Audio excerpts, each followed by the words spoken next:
National డిఫెన్స్కు Telangana ప్రజాప్రతినిధులు విరాళం ఇవ్వనున్నారు. ఆపరేషన్ సింధూర్ నేపథ్యంలో నేషనల్ డిఫెన్స్ ఫండ్కు శాసనసభ్యులు, శాసనమండలి సభ్యులు విరాళం 1 నెల వేతనం ఇవ్వాలని సీఎం రేవంత్ రెడ్డి నిర్ణయించారు.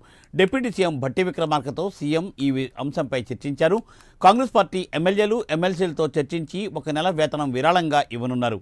ఇతర పార్టీల ఎమ్మెల్యేలు, ఎమ్మెల్సీలు 1 నెల వేతనం విరాళంగా ప్రకటించాలని వారు విజ్ఞప్తి చేశారు.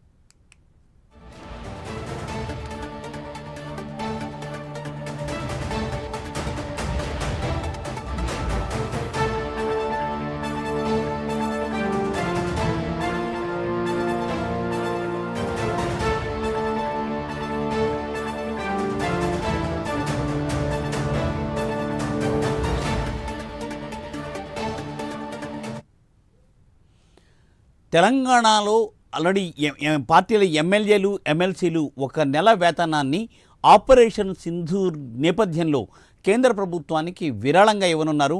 నేషనల్ డిఫెన్స్కు ఈ విరాళం ఇవ్వనున్నారు. అలాగే ఏంటంటే కాంగ్రెస్ పార్టీ నుంచి శాసనమండలి సభ్యులు, శాసనసభ్యులు 1 నెల వేతనం విరాళం ఇవ్వాలని ముఖ్యమంత్రి రేవంత్ రెడ్డి నిర్ణయించారు. ఆయన డిప్యూటీ సీఎం భట్టి విక్రమార్కతో కూడా ఈ అంశంపై చర్చించారు.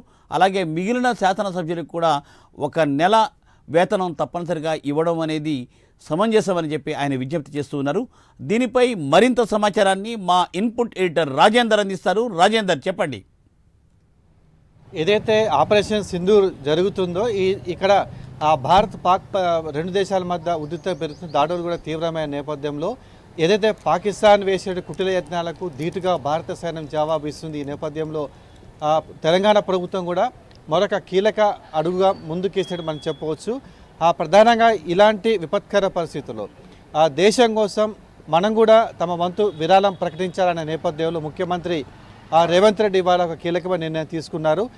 తెలంగాణకు సంబంధించి కాంగ్రెస్ పార్టీకి చెందిన శాసనసభ్యులు, అదేవిధంగా శాసన మండలి సభ్యులు వీరందరూ ఒకరోజు వేతనాన్ని నేషనల్ డిఫెన్స్ ఫండ్కి ఇవ్వాలని చెప్పేసి నిర్ణయం తీసుకున్నారు. ఈ మేరకు ఇవాళ ఉప ముఖ్యమంత్రితో అదేవిధంగా ఆర్థిక మంత్రి భట్టి విక్రమార్కతో ఇవాళ భేటీ అయ్యారు. భేటీ అయిన తర్వాత ఇవాళ ఈ నిర్ణయం ముఖ్యమంత్రి తీసుకుంటే మనకు తెలుస్తుంది. ఈ నేపథ్యంలోనే ఈ బాధ్యత మొత్తం కూడా ఉప ముఖ్యమంత్రికి భట్టి విక్రమార్క అప్పించడం మనకు తెలుస్తుంది. ప్రధానంగా ఇలాంటి పరిస్థితుల్లో తెలంగాణ సమాజానికి సంబంధించి తెలంగాణ ప్రభుత్వం తరఫు నుంచి శాసనసభ్యులుగా, శాసన మండలి సభ్యులుగా ఒకరోజు వేతనం ఇవ్వాలని చెప్పేసి నిర్ణయించారు.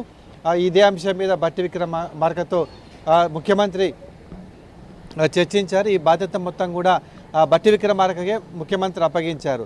ఏదైతే శాసనసభ్యులు, శాసన మండలి సభ్యులు ఉన్నారో వీరందరితోనూ కూడా మాట్లాడి ఒకరోజు వేతనాన్ని విరాళంగా ఇచ్చే 1 నెల వేతనాన్ని విరాళంగా ఇవ్వాలని చెప్పేసి నిర్ణయించినట్టు కూడా మరి చెప్పినట్టు తెలుస్తుంది. అదేవిధంగా ఇతర పార్టీకి సంబంధించిన అంటే బీజేపీ, అదేవిధంగా బీఆర్ఎస్ పార్టీలు, ఎంఐఎం సంబంధించి అందరూ కూడా ఇతర పార్టీ శాసనసభ్యులు, శాసన మండలి సభ్యులు ఉన్నారో వారితో కూడా చర్చించి నెల వేతనం విరాళంగా ఇచ్చేలా చర్చించాలని చెప్పేసి కూడా మనకు తెలుస్తుంది. మొత్తం మీద ఏదైతే నేషనల్ డిఫెన్స్ ఫండ్కు మనకు తెలంగాణ ప్రభుత్వం తరఫున శాసన మండలి, శాసన సభ్యులు ఇద్దరు కూడా శాసనసభ్యులు 2 సభలకు సంబంధించి వారికి అండగా ఉండాలనే నిర్ణయంతోనే ముఖ్యమంత్రి రేవంత్ రెడ్డి నిర్ణయం తీసుకున్నట్లు కూడా మనకు తెలుస్తుంది. మూర్తి,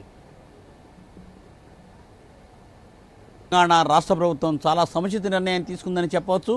అలాగే తప్పనిసరిగా కేవలం కాంగ్రెస్ పార్టీ ఎమ్మెల్యేలు, ఎమ్మెల్సీలే కాకుండా అన్ని పార్టీల ఎమ్మెల్యేలు, ఎమ్మెల్సీలు తప్పనిసరిగా ఈ రైట్ కాజ్ కోసం తప్పనిసరిగా ముందుకు వస్తారని ఆశిద్దాం. తప్పనిసరిగా ఇది ఒక మంచి నిర్ణయం అని చెప్పచ్చు. Thank you Rajender, thanks for update.